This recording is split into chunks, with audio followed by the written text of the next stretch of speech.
Assalamualaikum.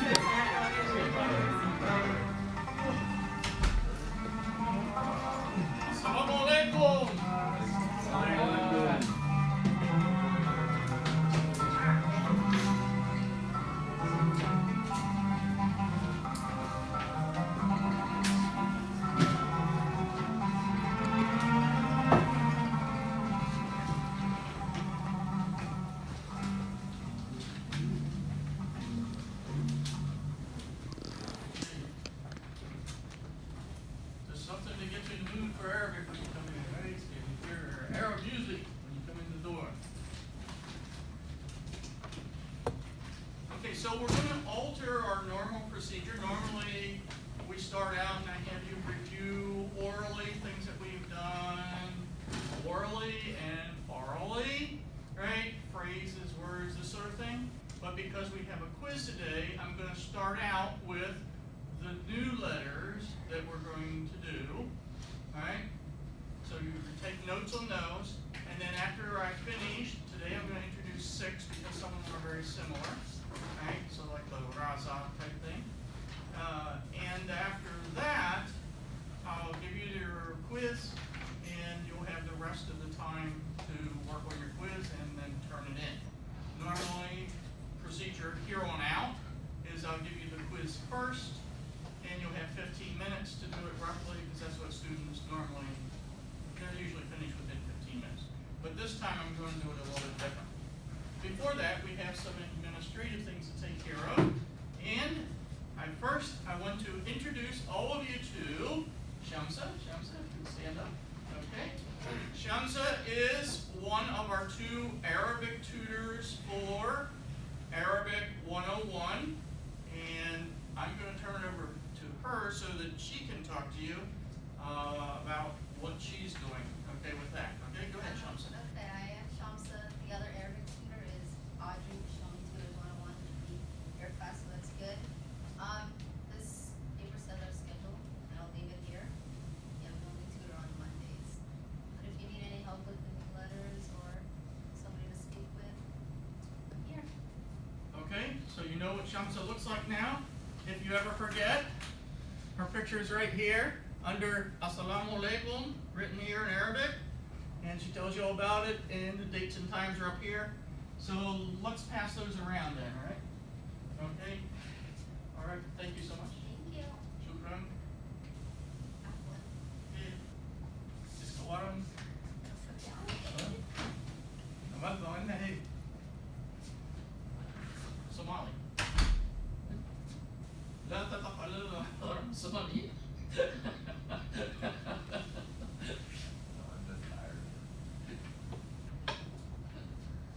صباح ومساء. Okay, take these so I don't have to lean over and pass them back to everyone. Okay?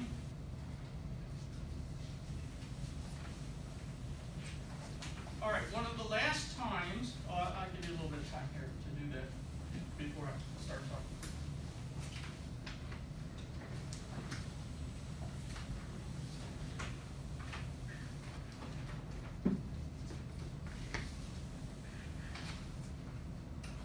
Okay, so one of the last times we were talking about the letter lem and the letter alif.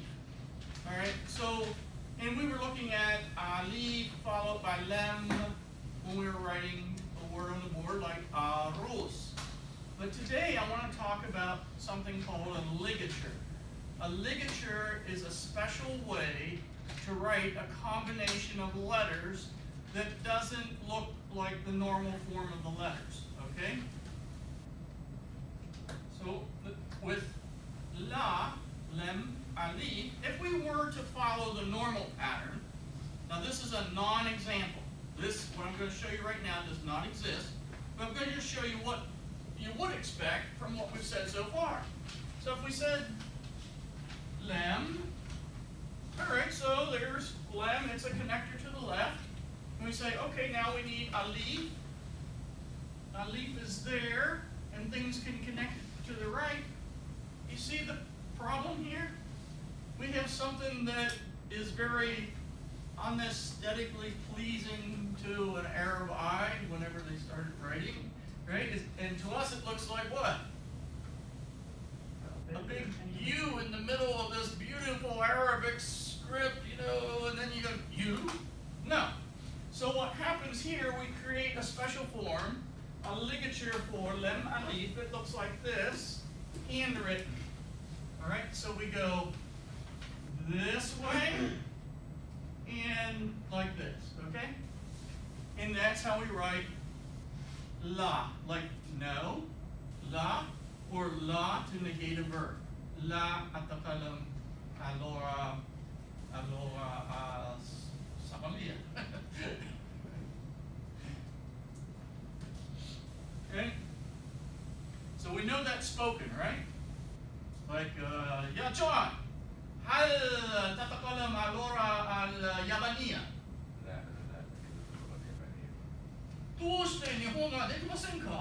Why don't you speak Japanese?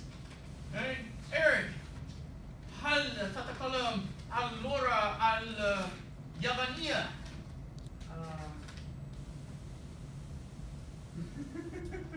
What's the first word?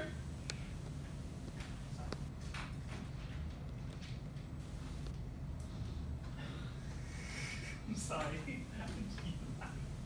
I'm sorry. هل تتكلم اللغة العربية? Okay. Oh, نعم? نعم. Now what's the opposite of نعم?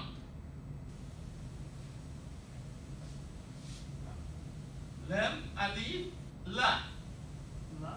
لا. And then لا أتكلم Oh, okay. لا أتكلم اللغة اليابانية. اليابانية. يأتي ذميلات لك. Why don't you speak Greek? Ola ina linika yamena. It's all Greek to me. And of course the Greeks say, Ola ina kinezika yamena. It's all Chinese to me. Okay. So the Greeks don't say it's all Greek to me, they say it's all Chinese to me. Okay, etc. The main thing is you know this special ligature of way. Now when it's printed, it looks quite a bit different. In print text, it'll look like something like this, or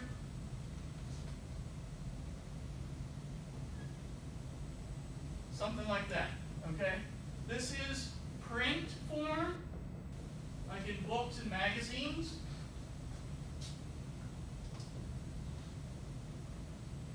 This is handwritten.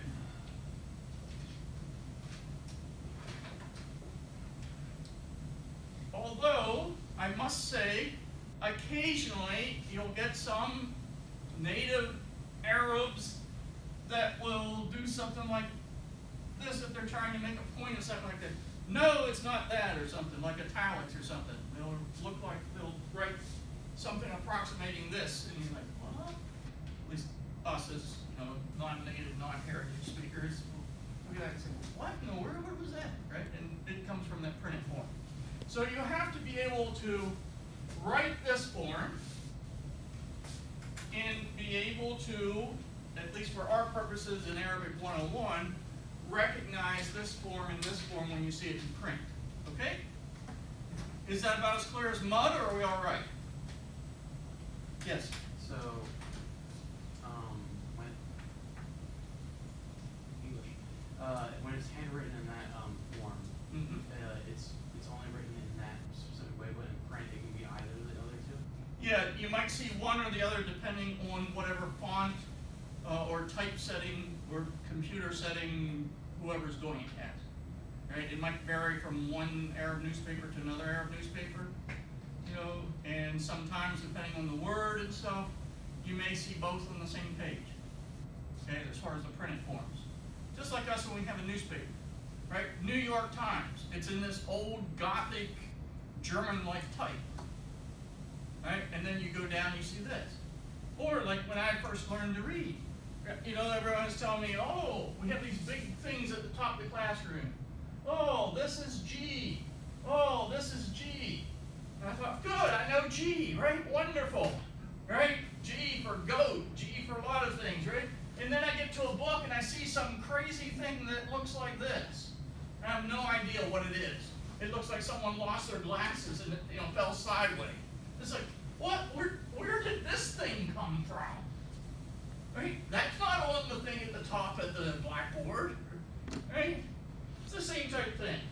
So sometimes you just have to roll with the punches in Arabic and go with it.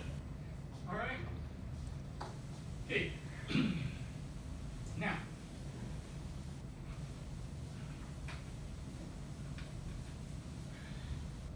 we also talked about alif, and alif not having any sound of its own. But sometimes there's a little mark above or below alif that gives it its sound. Technically, it's a consonant. It's called a glottal stop. That's the scientific linguist term for it. And talk about linguistics, like the study, the formal systematic study of languages. And so you don't necessarily need to know the glottal stop. What you need to know is the sound that it makes. Okay? The sound that this glottal stop symbol makes is the sound that everyone says when you say in English the word apple. Everyone? Right? That. Right? That. Kind of the top of the throat. Or when you go like, oh, there used to be an old commercial on TV that's like, oh, SpaghettiOs, because they were promoting SpaghettiOs. Spaghettis for kids. And you go, oh, SpaghettiOs. Right? That, right between the and the O, like, oh, like that, is the glottal stop. All right? Now, to us, it's just a bizarre sound. But in Arabic, that just happens to be a consonant. And not only that, it's a consonant that's not part of the alphabet. And not only that, there's a symbol for it, but the symbol for it is not in the alphabet. So I got to tell you about this symbol. All right? And there's some things we have to know about. All right? First of all, the symbol looks like this. Okay? The name of this symbol is Hamza. Okay? Now we just had your tutor Shamsa. Okay, this is Hamza. Alright? Hamza. Z here. Alright? Hamza. Hamza is located in different places. Normally, if the Hamza occurs as the first thing in a word, it's written on top of an alif. So the alif here only functions as sort of a chair for the Hamza to sit on. Alright? Now, pretend Ismi Hamza. Okay? Ismi Hamza. My name is Hamza. Okay? I've just sat on a leaf. Right? So a leaf is my kursi. Kursi means chair. Right? So it just functions as a chair. So the real thing that we're worried about is here. Okay? That Hamza, that sound. This is just to support it. Okay? Like a pillar for it to sit on. So we have this now. Now we have to worry about what vowel is it? In modern standard Arabic, it could be up, up, or it. Just those, the short vowels. It's not going to be a long vowel because then we have a different symbol. Okay? If Hamza above alif is the short vowel ah, it's going to have that fatha above it. Okay? And if it's not written there, you just insert it. Now, if the sound of the word that we have begins with a short U, we have this, followed by this, and now we have the symbol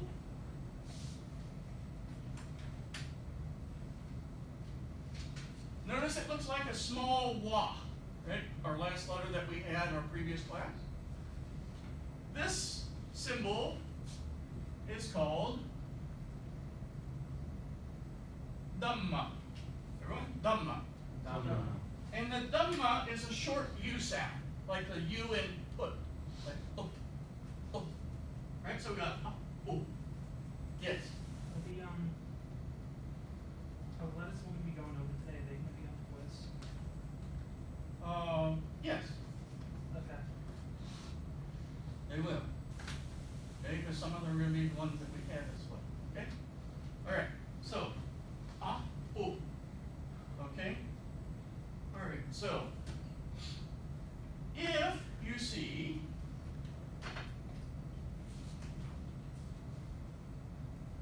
alif and a hamza is underneath it, you know absolutely, positively that this is a short I sound represented by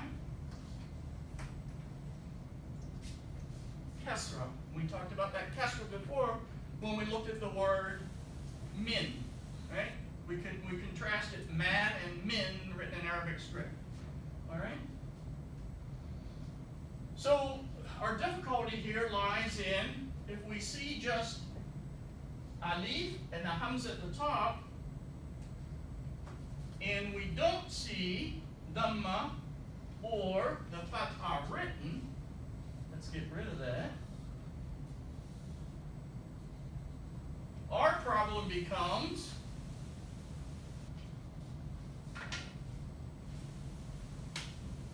a coin flip. Okay? The only way you know which sound it's going to be is if you know the word, or someone's told you, or you have to look it up. And that involves another difficulty. If you try to look up a word that has hamza in it, and hamza is not part of the alphabet. Okay? For us, I mean, the Arab is even, no big deal. Just look it up. Okay, so it's like, for us, it's like, well, if it's not part of the alphabet, and the dictionary is in alphabetical order, where in the world do we find it? And usually when you ask about that as a non-native, they'll say, well, you know, we have roots and patterns, and that's not real helpful to the problem. Right? Yes, they do have roots and problem. So we'll talk about that whole dictionary lookup thing more in Arabic 102. For right now, just memorize the words as spelling words and learn whether they have a or u over them, okay?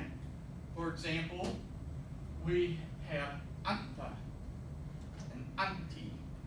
They start with this letter stuff, and we're going to look at that a little bit later. All right, so I wanted to talk about that, and I have a handout on what I just said that summarizes all that, but shows you the print with actual printed script. Okay, so I'm going to hand that out. John, can you take one of those and then distribute them there? Good, thanks. All right, so I'm going to erase this now, and then I'm going to start you with our new letters for today. We're going to have a slightly different procedure today.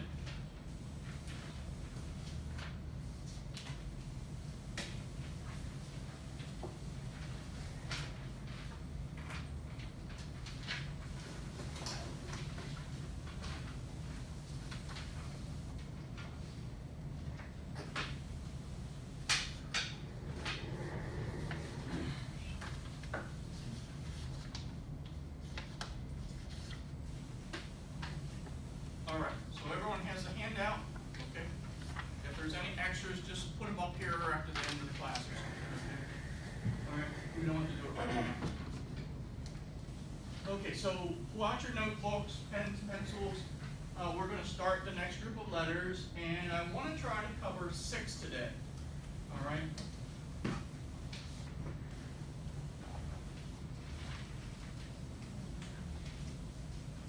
The first letter, we're going to look at the letter Sin.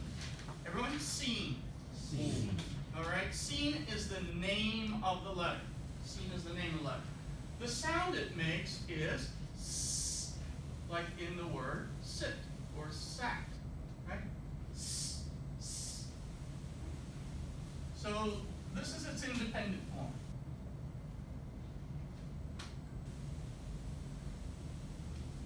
Okay. Notice it kind of looks like a pitchfork Alright, and then a big U, but this has to come under here. Okay? That's independent. The initial form, I preserve that pitchfork type thing, and then I connect to something here. So seen will connect to things on its left, and something can connect to seen from the right, and then seen can go in and connect to something on the left. So it's a connector both ways, on its right side and its left side.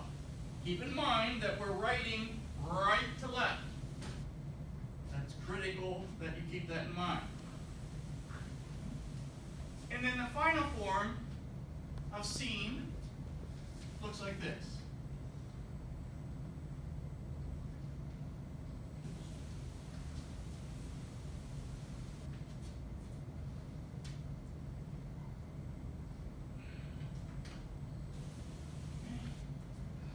Usually this is more exaggerated, a little broader at the end. It varies, idiosyncratic with the right.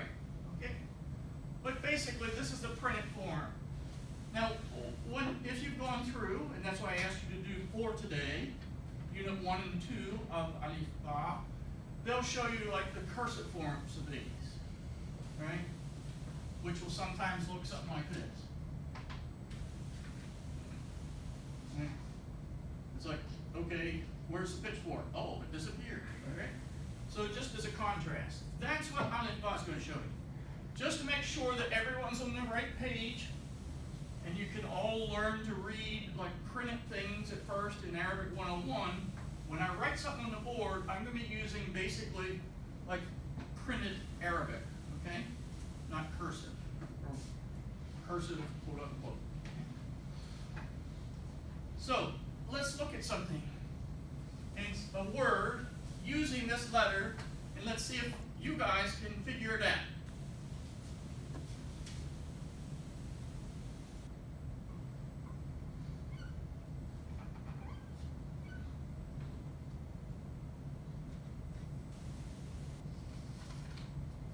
Now, don't blurt it out. Look at it, try to figure it out yourself. Alright? If you're having trouble, talk to your neighbor a little bit, right? Think, pair together, and then you're going to share it with me, right? As a final thing, alright? So think about it, alright? I know some of you are going to be rushing like, oh, I know. Just suppress it for a bit, right? We'll get to it, alright? So think about it yourself, see if you can figure out what each of those letters are, and then think, oh, do I know a word that has each of those letters? Talk to a friend if you can't figure it out. Discuss it with your friend or someone near you. And then we'll talk about it as a group, right? We'll share what you think it is. And I'll share with you what the correct answer is if you don't get it. All right, go ahead.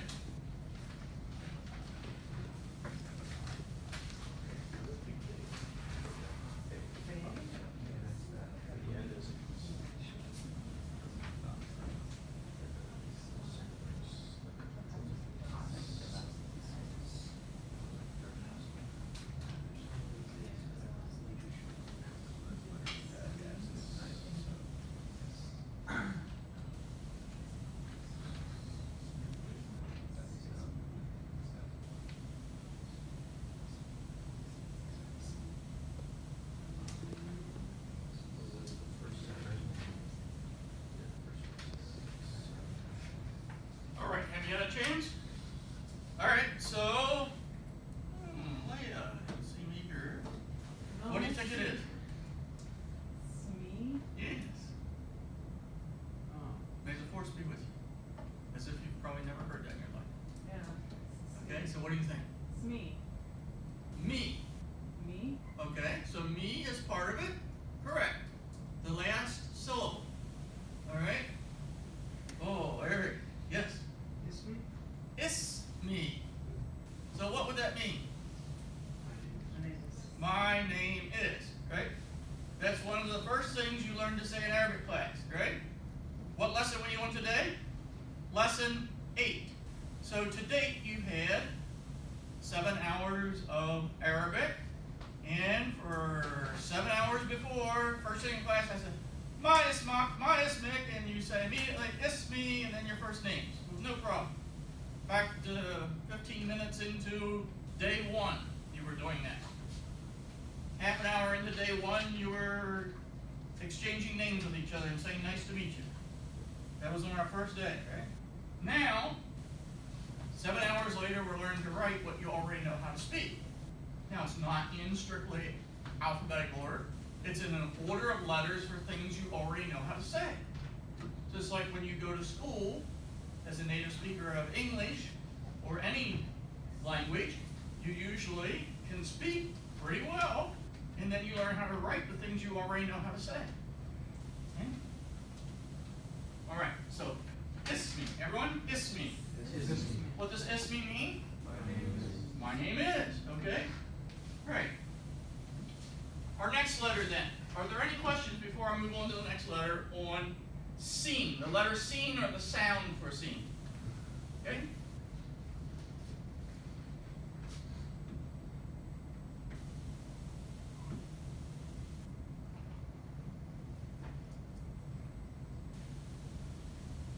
The next letter has the name Ta. Everyone? Ta. Ta. All right. Now again, this is not in alphabetical order. What I'm doing is trying to find letters for words that you already know. Okay? Ta. Okay. The sound that ta makes, ta is the name of the letter. The sound that it makes is like T as in Tom. Okay? Now there's some technical difficulties about, Arabs put their tongue in a different place in the mouth, but just generally, for right now. Right? We can always fine-tune pronunciation stuff later on. But for right now, just think of it as T as in Tom. Okay? So, this is the independent form. The initial form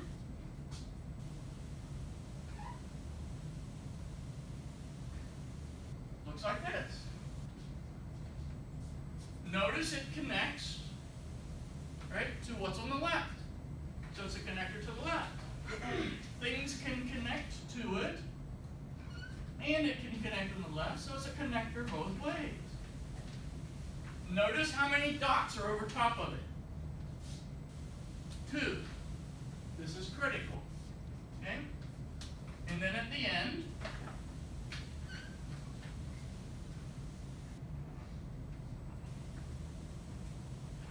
you recall from the last time I told you that very often the final forms will look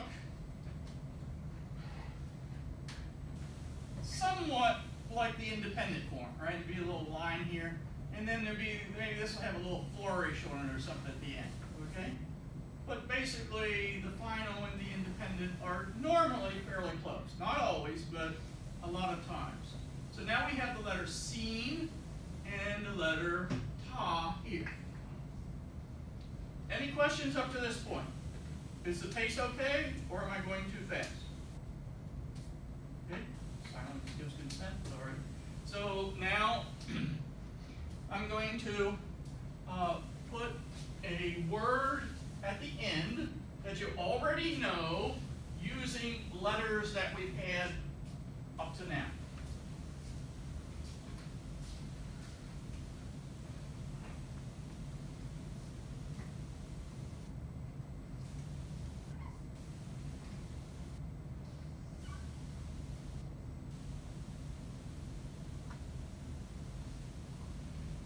All right, there's the word. So think about it. Talk it over with a friend if you're not sure. And then maybe a minute or so, I'll ask you what you think. Okay? Leia's off the hook this time, so it's going to be someone else I'm going to randomly pick out.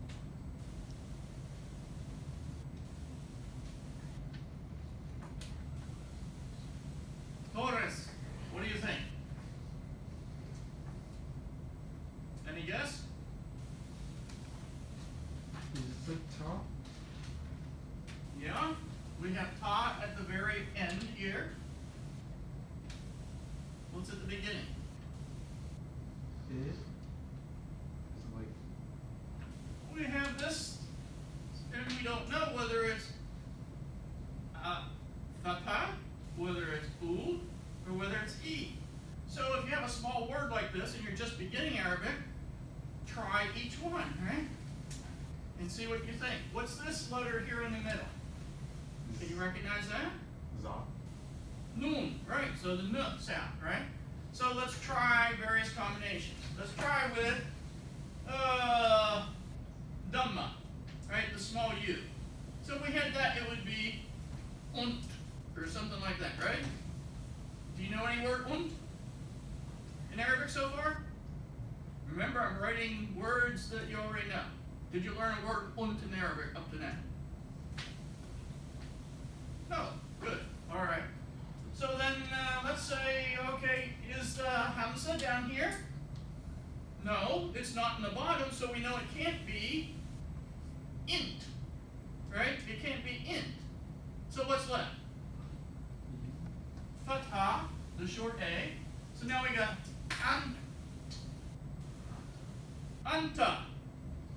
What else could it be? It could be anta or anti. Both are written exactly the same. Now, if I absolutely wanted to disambiguate these two, how would I do it, Eric? You put a fatha over the ta for male and a kasra under it for female. So this would be what? Anti. Okay, anti, right? And if I put the fatha over there, it would be Anta. anta. So now you guys know how to write anta or anti. Normally, you don't write this at all unless you absolutely have to distinguish it for someone. Okay? So now you guys know how to write anta and anti. Okay? Oh, let's try another one. Let's see how you do.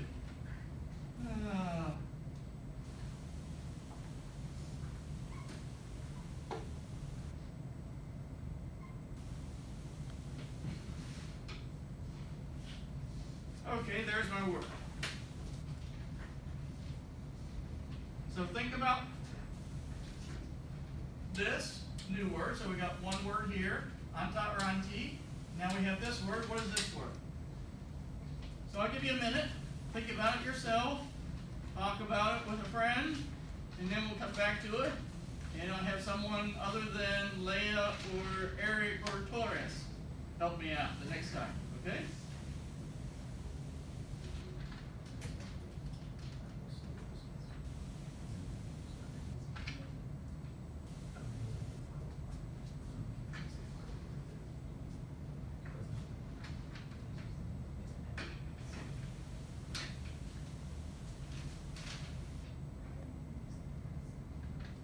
Oh, silence? Okay, so we're ready to go? Okay. Where's Matt? Here? What do you think? What do you think from what we've said the latest time? Try to figure out the beginning part. I know it would be Yoon would be the middle and end.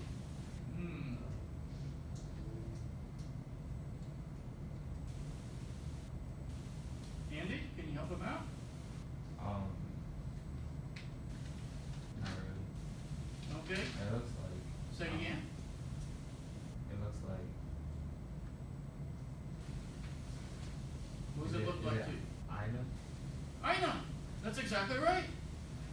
Okay, this is the word Aina. And if we write it in the vowel, I have to put the fatha here. I put sukun here because this is ya, and I put here. Now there's something we have to know. Normally, whenever a fatha comes before ya, okay, so we have a ya here, a fatha up here, that produces what's called a diphthong. It's like a combination of two letters that's neither one nor the other, but a third sound. And normally it's like A in in Arabic. For example, I could have written this word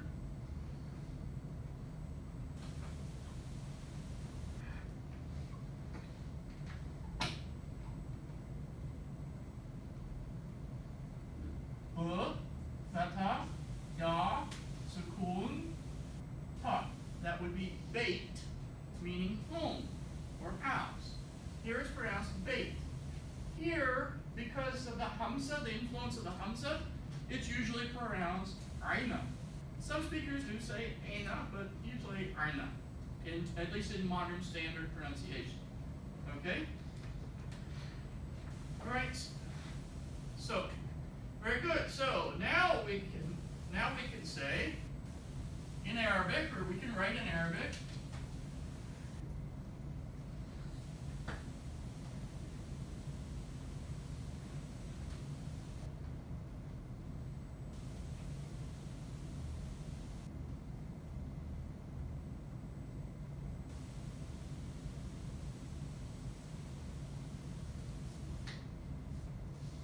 What would that be?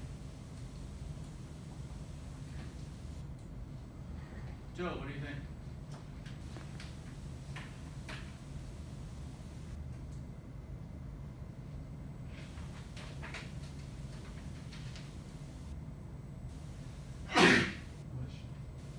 Salamat.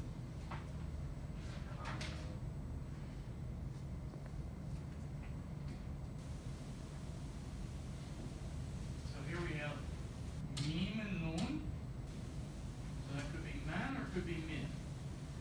Followed by what word? Min aina anta. Exactly right. Right? And you think, I don't know this. Yes, you do. You just have to. That's haltingly right now because we're just learning the script, right? But I'm deliberately showing you how to write words that you already know how to say orally, and you've been saying since day one, right? Or maybe day 2 with aina, and min aina anta. So that's how you write min aina anta in Arabic, and it's also how you write min aina anti. You want to distinguish them? You put either fatha or kasra. Una anta anti at the end. Okay? Great. Let's look at our third letter for today.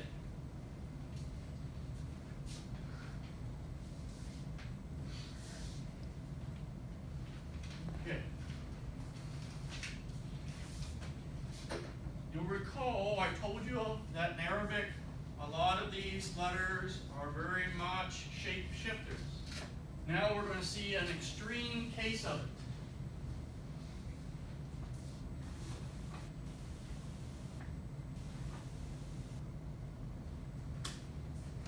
All right. Yeah, John. What's the name of this letter? Ain. Some speakers will call it ain, and others ain. Okay? Now, the problem isn't so much the name of the letter. It's the sound that the letter makes. So, let me explain this sound to you. Imagine, if you will, you open your mouth, and you take a finger or some other object, and you put it down your throat until you're just about ready to gag, right? You go, oh, oh. That sound that you make just before you're ready to gag and lose it, right? Oh, is a consonant in Arabic. That is the sound that I makes. You hear? It comes. So it's a deep throat sound. Everyone? So the name of the letter is ain. The sound it makes is John, by yourself? Now, when we combine now I'm isolating it, right, in order to really, exaggerate so you can hear exactly like where it is in the throat. There's usually a short a short u, or short I with it when you're making some word, right? So we have right? So the basic sound unit, as opposed to the hamza, which is, do you hear a difference? Do you hear what?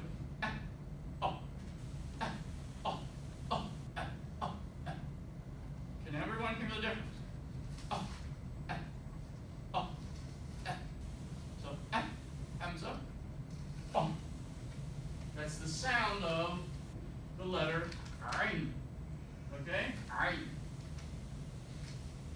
again, it's a little hyperbole with it, just so that we can isolate it and you hear it and know where it is in the throat, okay? The initial ein starts here and goes like this. Ein.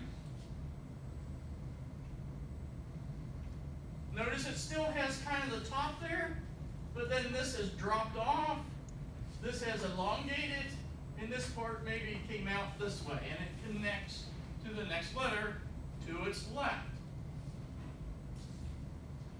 In the middle, things can connect to ein. Notice now it's flattened out. Here, you must flatten this because if you don't, it's going to look like me. Right? So it's important that you make that flat to disambiguate it from the letter meme in the medial position. And as a final,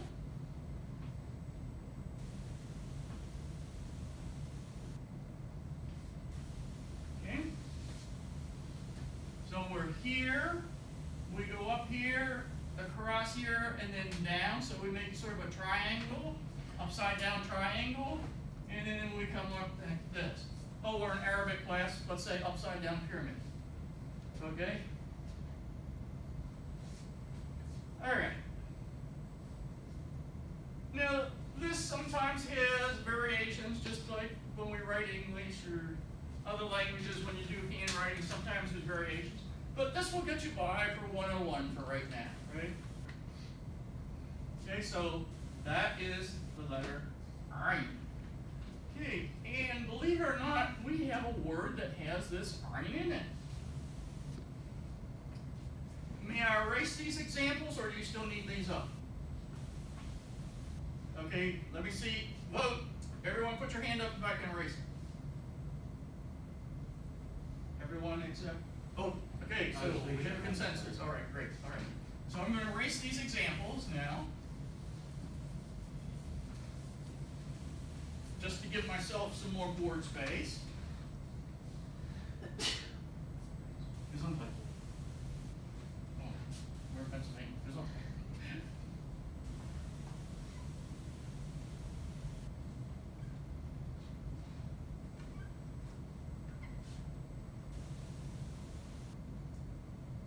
Before I go on, I want to talk about this last thing here. Okay?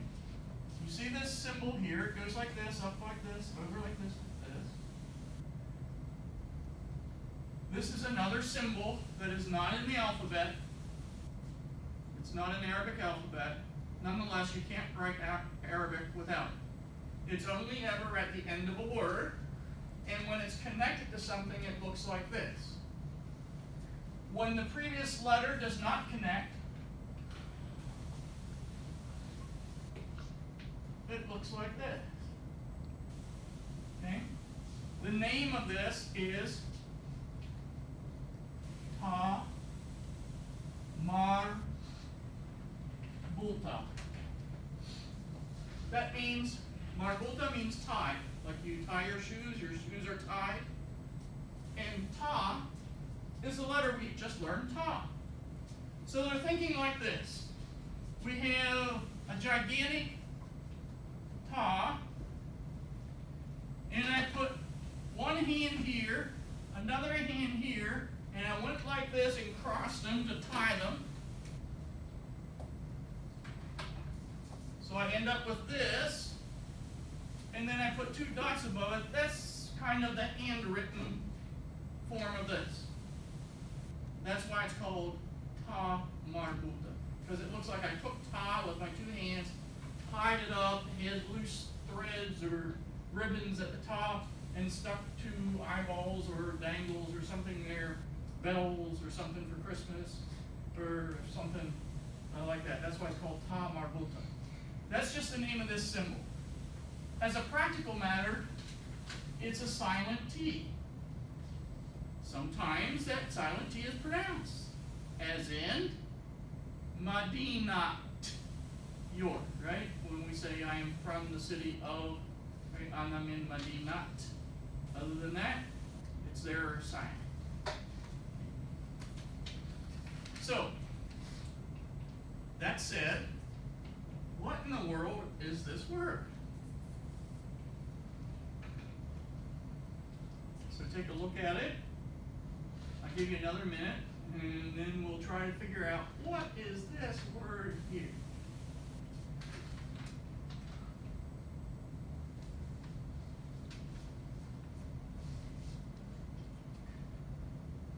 I'll give you a hint.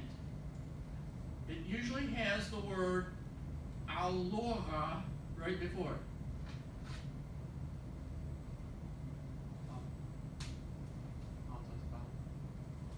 Not hal tatakalam, but you're on the right track.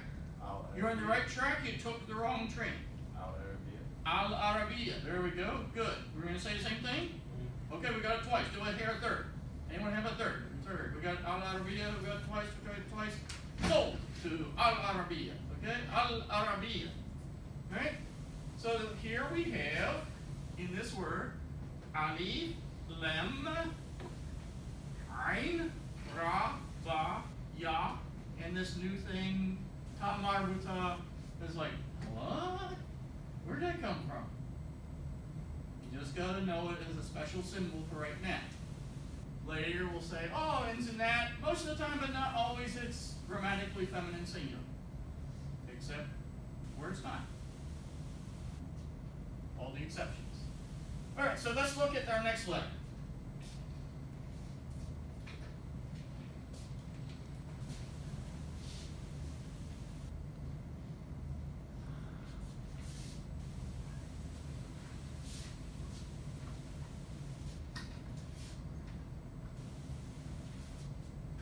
Okay, that's my next letter.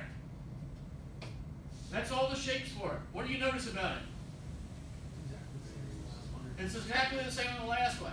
Now, what do you think I'm going to do to alter it from the last one? Add some dots, or in this case, a dot. Just over top all those forms.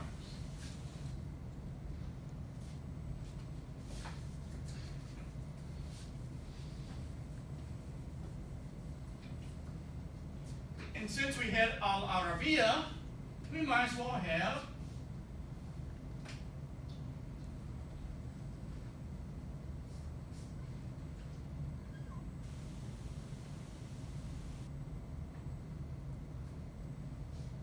now.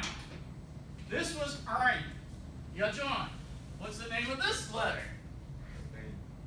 Now notice John said Rein. He said Ain for this one, Rein for this one. Some speakers call this Rein, some people call it Rein. Either way, what we have to focus on is how to say it. Way back in the back of your throat, you're going to hear this a lot, deep in your throat, back in your throat, high in your throat. Arabic is a very guttural language, a characteristic of Semitic languages. We have a sound that sounds like this. What sound does that sound like to any of you? If I just went,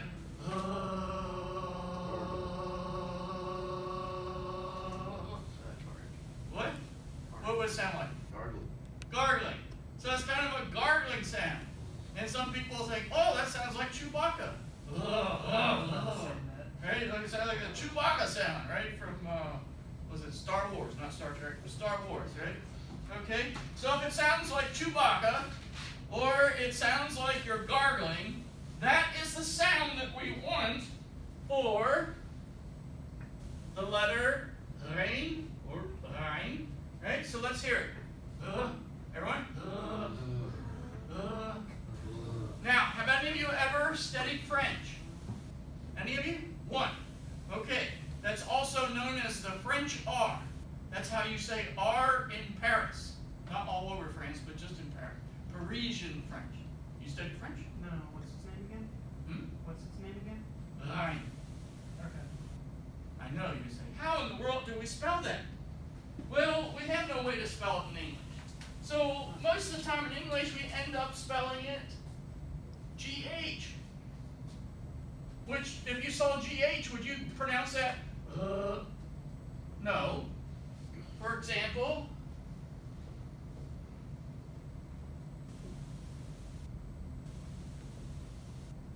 what's this word in English? Baghdad. But in Arabic, it's Baghdad. Bagh. You hear it? So when you say Baghdad, you know, we gotta get those troops over to Baghdad. Arab probably won't is that comprehensible to you, John? If someone said Baghdad to you? I mean, nowadays. but Now, because you're here? Right? But most Arabs, you say, well, I'm going to go to Baghdad. They will not understand what you're saying because of the difference in this sound. But Arabic has an exact letter representing the sound. It uses what we call a uvula in the back of the throat. It's a little flap thing that hangs down, right? And we cause that to vibrate, and that's what causes like the gargling sound. I have a little comic about that. Okay, I'm going to pass it out to you. And then below there's a definition of the uvula. The uvula is a small piece of flesh that hangs down at the back of the throat. Okay? We use this uvula to make the sound, and some other sounds we're going to get to later. It says, an awkward silence followed the Arabic instructor's suggestion that Doug, this is Doug here when you see the comic, that Doug use his uvula more when learning to speak Arabic. Right? It's like, what? Because uvula isn't a very common, term that we use when everyday spoken English. Okay? So just pass these out. Okay? The main thing is that we learn the sound here. So for rain, this letter, the sound is that gargling sound, or if you want to put the Chewbacca sound, however you can remember it. The main thing is that you can produce it, not intellectually talk about it. Okay? There are a lot of people that know a lot about Arabic, but they don't know Arabic. Okay? And there's a big difference between knowing about Arabic and knowing Arabic. Being able to make these sounds that don't exist in English as letters is a big part of that. Okay? So now we have, right here, Al-Lugha Al-Arabiya. Al-Lugha Al-Arabiya. And we have the rain here and the rain there. Okay? I'll give you some time to right there pass those out. Just don't pass out yourselves.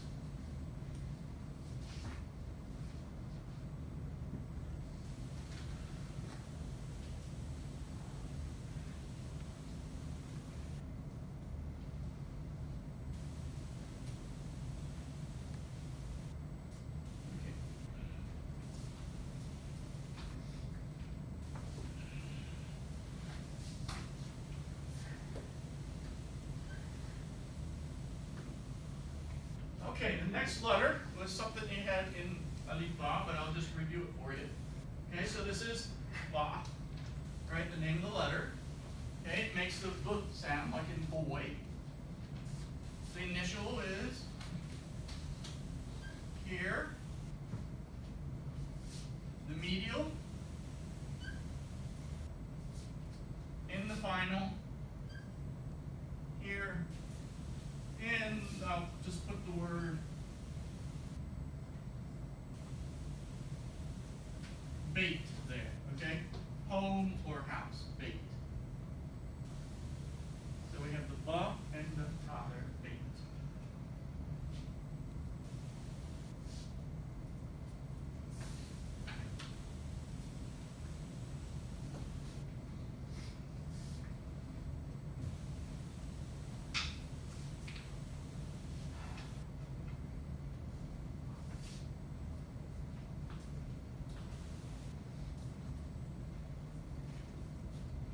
All right, the last letter of the day. What do you say? Alhamdulillah. Let's hear it. The last letter of the day. Alhamdulillah. Oh, there it is. Okay, we've got some enthusiasm toward the end of class. They say in all classes, the most most important time is at the beginning of the class and at the end of the class, because that's when students are most receptive to new information. Because it's kind of a you thing. Most receptive, interest wanes. And then toward the end, things kind of pick up because they're like, oh, it's almost time to go. Right? So attention is focused again. All right, so we have this symbol again. Excel, we have something that looks like you're putting your fingers in a bowling ball. We have 3 dots now, arranged like a, well, I was going to say triangle, but let's say pyramid. And we have initial. Now, a lot of these that I'm doing right now should be a review from your context. Unit 1, all of Unit 1, and all of Unit 2. Sometimes the units are divided into sections. Right? When I say do Aleph 1 or 2 or 3, I mean the whole thing, unless I tell you only do a certain section. Right? So you do the whole unit.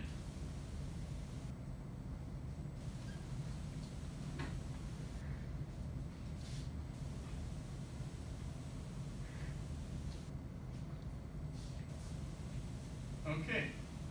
So here we have the letter Tha. Everyone? Tha. Tha. Tha. And the sound it makes is Tha, as in think. TH is in think, right? Tha, think. Okay? So let's look at a word.